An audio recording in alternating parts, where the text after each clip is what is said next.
Okay, let's just dive right in. You go to grab a coffee, get takeout. Sometimes you just like booking something online and bam, Yeah. there's that screen again, asking for a tip.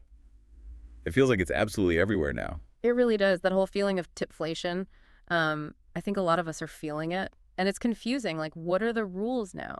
Exactly. So that's what we want to unpack in this deep dive. We're going to try and make sense of tipping in the U.S. today. Yeah, get some clarity. We've pulled together some info from different places. Right. We've got some basics from the UCLA-U Center, the official stuff from the Department of Labor on wages. Global rescue for that crucial look at how things are elsewhere. And we even dug into a CNBC transcript that really gets into this whole tipflation thing we're talking about. And it's interesting seeing how they all kind of connect, from just the practical, what do I do advice to the bigger picture stuff. So our mission basically is to figure out when, how much, and maybe even why we tip like we do in the U.S., especially with all these recent changes. Let's do it. So, starting with the fundamentals here in the States, what's the baseline? Well, the key thing, especially for visitors, is that tipping isn't really optional in many service jobs here, unlike some other countries. Right. The UCLA info stresses that. It's really built into the compensation structure for a lot of workers. Think restaurants, bars. Because their actual hourly wage could be super low, can it? Yeah, that's where the Department of Labor info comes in. The federal minimum for tipped employees is still only $2.13 an hour. $2.13, wow. Yeah. The idea is tips bring them up to the regular minimum wage. Now, lots of states do require a higher direct wage, but that federal number is, well, it's low. Which makes those general guidelines pretty important, like 15% for good service at a restaurant. That's sort of the standard baseline, maybe 20% if it was great. And maybe dial it back to 10% if things weren't up to par. That's the suggestion, yeah. And don't forget about big groups, like 6 or more people. Oh, right, the automatic gratuity. Usually like 15% to 18%. Exactly. So always, check the bill first so you don't tip twice by accident. Good point. What about places where it's less clear-cut, like takeout? Generally, it's not required for takeout or just ordering at a counter, but you often see those tip jars, right? Always. And any tips are definitely welcomed by the staff there, even if not strictly expected, like table service. Okay. And then there are specific situations.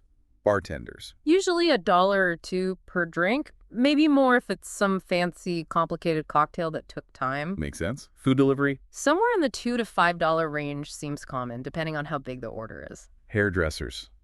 That one always gets debated. Yeah, the guidance suggests around 10% to 15% of the bill. Valet parking. $1 or $2 when they bring your car back. Simple enough. And taxis or ride shares. Maybe $2 for a short trip, say under $10. Longer trips, probably more like 15 to 20%.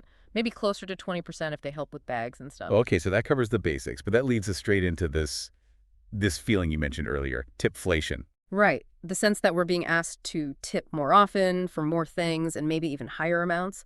That CNBC piece really focused on this. It really does feel like the standard has crept up. I mean, wasn't 10% kind of normal decades ago? Yeah, back in the 50s maybe. Then it seemed to settle around 15% in the 70s, 80s. And now, it feels like 15% is the absolute floor and 20%, 25% is common. Some surveys were showing averages over 21% recently. And it's not just the percentage, it's the frequency. The CNBC data showed like a 17% jump in the number of tips at full-service restaurants in late 2022. Wow. And even at quick-service places like coffee shops, it went up 16%. You just see it more. And the technology is a huge part of that, isn't it? Those screens, they flip around. Oh, definitely. The tablets, the kiosks, they often have those preset options starting 15%, 20%, even 25%.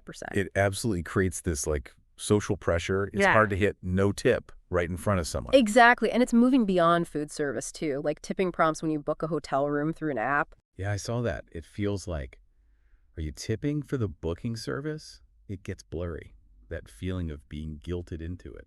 Which kind of brings us to the history and the economics behind all this. Why is the U.S. system like this anyway? Good question. The CNBC piece touched on some debated origins way back, but in the U.S., it seems linked to post-Civil War times, unfortunately. A way to hire newly freed slaves and women, pay them very little, and basically say, you'll make up the difference in tips. So it was baked in as a way to keep wages low from the start, in some ways. Seems that way, which is really different from Europe, where service charges are often included in the bill, right? Yeah, tipping is much less of a formal expectation there, generally. And it really highlights how unique the U.S. is with that $2.13 federal tipped minimum wage.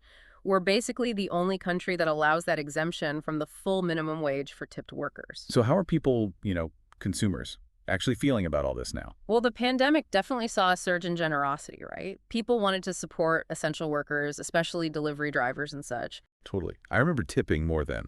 But now there seems to be some tipping fatigue setting in. That CNBC transcript mentioned frustration with being prompted constantly. And that weird feeling of tipping before you even get the service, like on some apps. Yeah, like it's a prepayment for good service rather than a reward for it. It can feel a bit off. And businesses maybe need to be careful too, like pushing too hard could backfire. Could be. There was data suggesting some people are tipping less because inflation is hitting their own wallets. One study found 17% were cutting back. And didn't it say a lot of people just wish tipping would go away entirely? Yeah, like 60% expressed a desire to eliminate it. Though, interestingly, even if fewer people say they typically tip 20% or more now compared to a year or two ago, the actual average tip percentage at full-service restaurants seems to have stayed fairly stable, according to one source. It's a bit mixed. Okay, so stepping back, how does the U.S. compare globally? Because it sounds pretty unique. Very unique in some ways. Global Rescue maps this out pretty well. There are plenty of countries where tipping is customary, similar to here.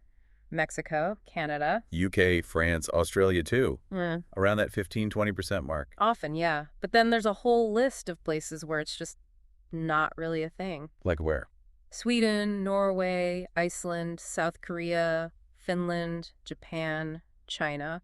In those places, good service is expected as part of the job, and wages generally reflect that. And in Japan, it can actually be seen as rude to tip, right? Exactly. It can imply you think the staff isn't paid well enough, which can be insulting. So different ways to show appreciation. Yeah, sometimes just a sincere thank you, a smile, or positive feedback is the culturally appropriate way. Good reminder for travelers. Do your homework first. Definitely. Always best to check local customs before you go. And if you do tip abroad where it's appropriate, using the local currency is usually the way to go. Okay, so wrapping this all up, tipping in the U.S. is, well, it's complicated. Definitely. It's got this deep history, huge economic impact for workers, and the norms are clearly shifting right now with technology and everything. And tipflation is a real thing we're all navigating. More proms, sometimes higher amounts, leading to maybe some burnout. And seeing how different the rest of the world can be really puts the U.S. system into perspective. Hopefully understanding these layers helps everyone feel a bit more confident, whether you're paying for dinner here or planning a trip overseas. Yeah, just having that context can make a difference.